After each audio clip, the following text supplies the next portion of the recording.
आमंत्रण दिया और मुझे समय मिला तो मैं यहाँ पर आई और मुझे बहुत ही अच्छा लगा इस कार्यक्रम में आकर समाज को जाना समझा। सबसे बड़ी बात ये है, मुझे आज मैंने इतना सब कुछ सुना, इतना सब कुछ सोचा, मुझे ऐसा लगा आप यहाँ पुरुष तो सब हैं, लेकिन अगर इस कार्यक्रम में महिलाएं भी होती तो कुछ और रौनक होती। आपको नहीं लगता कि आपको बढ़ाने के लिए सिर्फ पुरुष का योगदान होना चाहिए, महिला का नहीं होना चाहिए? आप बताइए मुझे, आप सब मुझसे बड़े हैं सब। और मैं शिक्षा में भी कुछ बात बोलना चाहती हूँ कि कुछ लोग ये सोचते हैं अरे 10वीं करा दी, 12वीं करा दी, बस बहुत ही लड़कियों के लिए। ऐसा नहीं है, आप अपनी बच्चियों को एक मौका तो दीजिए, उन पर विश्वास तो कीजिए। आप सोचते हैं हमारा लड़का फौज में जाएगा, ये करेगा, वो करेगा, क्या आपको इतना भरोसा नहीं है अपने बच्चों की? बेटियां भी कुछ कर सकती हैं, बच्चियों को भी थोड़ा सा मौका दीजिए, वो भी आगे बढ़ सकती हैं। वो भी आज आप मुझे देख रहे हैं, जैसे सर ने 2 बार बोला मेरे लिए कि मैं राष्ट्रपति से मिलकर आई हूँ, वो सबको दिखता है, लेकिन इसके पीछे का हार्ड स्ट्रगल मतलब कड़ी मेहनत वो नहीं दिखती। मेरे पिताजी ने कितना सब कुछ झेला है, यातनाएं झेली है समाज की, क्योंकि जिस जगह मैं रहती हूँ ग्वालियर में, वहाँ बातम लोग कम है, ठाकुर वगैरह ज्यादा है। आए दिन उन लोगों को मतलब कुछ ना कुछ सुनने को मिलता ही रहता है, अरे लड़की की शादी कर दो, ये कर दो। लेकिन मेरे पिता इन सारी बातों को छोड़कर सिर्फ मेरी पढ़ाई पे फोकस करते और हमेशा उन्होंने मेरा साथ दिया, मेरे माता पिता को।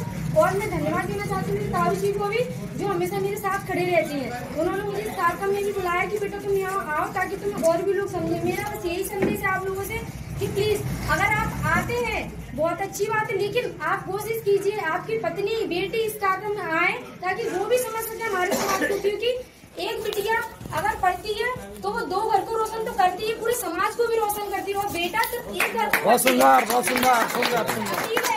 कि प्लीज आप अपनी बेटी को एक बार जरूर मौका दीजिए कि वो भी कुछ बन सके, वो भी कलेक्टर बन सके, वो भी राष्ट्रपति बन सके।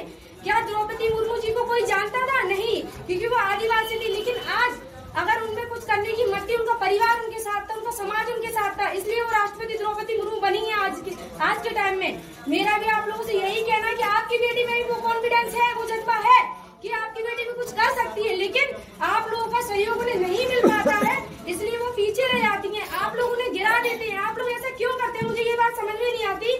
जब एक पिता ही अपनी बेटी को नहीं समझेगा, जब एक भाई अपनी बेटी बहन को नहीं समझेगा, तो कौन समझेगा? किससे हम अपना दर्द बयां करेंगे जाके? आप मुझे बताइए। आप बोलते हैं कि हाँ हमें समाज में खड़े होने का, हम बहुत मतलब जो मैंने देखा है उसमें हाँ हम पुरुष हैं, इस चीज का अभिमान रहता है। किस बात का अभिमान है आपको? आप एक नारी के बिना अधूरे हैं, ये बात आपको अच्छे से मालूम होगी। इसलिए मैं कहती हूँ आप अपनी बिटिया को एक बार जरूर मौका दीजिए। जितना बच्चों को लड़के को पढ़ाते हो उतना बिटिया को भी पढ़ाइए। शिक्षा सबसे महत्वपूर्ण है आज के टाइम में। आप अगर ये सोचो कि हम शिक्षा, मैं एमकॉम हो गया है मेरा, अब मैं ये सोचूं मैं भी जॉब कर सकती हूँ, मेरे लिए ऑफर आए और मैं जॉब क्यों नहीं करती? मैं भी समाज सेविका हूँ, मैं भी गरीबों को जाकर पर डे चावल बांटती हूँ, कल बच्चों को कपड़े बांटती हूँ। मेरे पिता में कोई सरकारी नौकरी नहीं, ना मेरे पास ना मेरे भाई के पास है, लेकिन फिर भी मेरे पिता हमेशा मेरा सहयोग करते हैं। क्यों? क्योंकि मेरे अंदर वो लगन है समाज के लिए कुछ कर गुजरने की। और जहाँ भी बातम समाज मुझे मिलता है, मेरी हमेशा कोशिश रहती है कि मैं उनको एकजुट करूं, उनके संपर्क में रहूं। क्योंकि मैंने जितना देखा है हमारा समाज बहुत पिछड़ा है, आज भी बहुत पिछड़ा है। इस बात का आपको बुरा नहीं लगना चाहिए, मैं सच्ची कह रही हूँ, हमारा समाज बहुत पिछड़ा है। मैंने कई कार्यक्रम में जाके देखा है, मतलब अलग अलग जगह पे जाके समाज के देखोगे तो एक से एक बड़े लोग मिल जाएंगे आपको, लेकिन हमारे समाज के लोग आज भी वहीं के वहीं है। ऐसा क्यों? क्योंकि हमारा पिछड़ापन, हमारा संगठन ना होना इस चीज के लिए जाता है, क्योंकि हम लोग एकजुट नहीं है। अभी भी ये चीज है, हम यहाँ से बस सारी चीजें सुन के यहीं पे निकाल के चले जाते हैं। कुछ किसी ने सुनी, एक आध लोग सुनेगा, दिमाग में बैठ गई, ठीक है। बाकी के जो लोग हैं, ठीक है भाई समाज कौन सा खाने को दे रहा है, यही तो सोचते हैं। पर ये नहीं सोचते आप कि एक अकेला मेरे समाज का खड़ा, अगर मैं उसके साथ खड़ा हो जाऊँ तो एक और एक 2 नहीं बल्कि 11 हो सकते हैं। आप लोग इस बात को भी सोचिए और अपने समाज का जितना हो सके सहयोग कीजिए। मैं ये नहीं कहती कि आप मतलब अपने पूरा परिवार वगैरह छोड़ दो, लेकिन अपने पूरे समाज को पकड़ के चलो, क्योंकि हमारे समाज से हमारी पहचान है। मेरे कहने का मतलब बस इतना ही है। और सभी लोगों से अनुरोध करती हूँ, विशेष करके आप शिक्षा पर जरूर ध्यान दीजिए। जरूरी है, अभी सर ने कहा था आप एक टाइम का खाना मत खाइए, पर शिक्षा बहुत जरूरी है वास्तव में शिक्षा, क्योंकि शिक्षा से आपके मन की वृद्धि होती है, आप समझ पाते हो क्या अच्छा क्या बुरा। अगर शिक्षा वैसे देखा जाए तो हम लोग भी शिक्षा के कारण अभी पीछे हैं। आप लोग ये बात को बुरा मत मानिएगा, ये बोल रहे हैं कि लड़की पढ़ लिखी है ऐसा भाषण दे रही है, लेकिन मैं रियलिटी बोल रही हूँ कि शिक्षा ही कहीं ना कहीं हम लोगों के पिछड़ेपन का कारण है। अभी भी बहुत सारे लोग जो गाँव में है, मैंने देखा और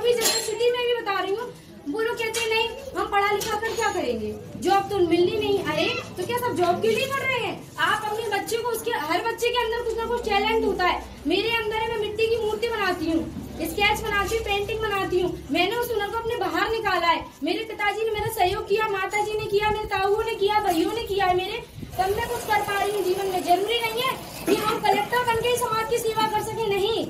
हर देश का नागरिक, हर एक बच्चा देश की सेवा करता है, लेकिन ये बात किसी को मालूम नहीं होती।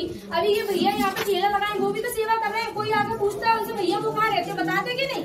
वो भी तो सेवा है। सेवा सिर्फ एक प्रकार की नहीं होती है कि हम समाज की सेवा बहुत प्रकार की होती है सेवाएं। इसलिए मेरा यही अनुरोध है कि आप सब लोग अपने समाज से जुड़कर रहिए और बच्चों को शिक्षा जरूर दीजिए। बहुत बहुत धन्यवाद।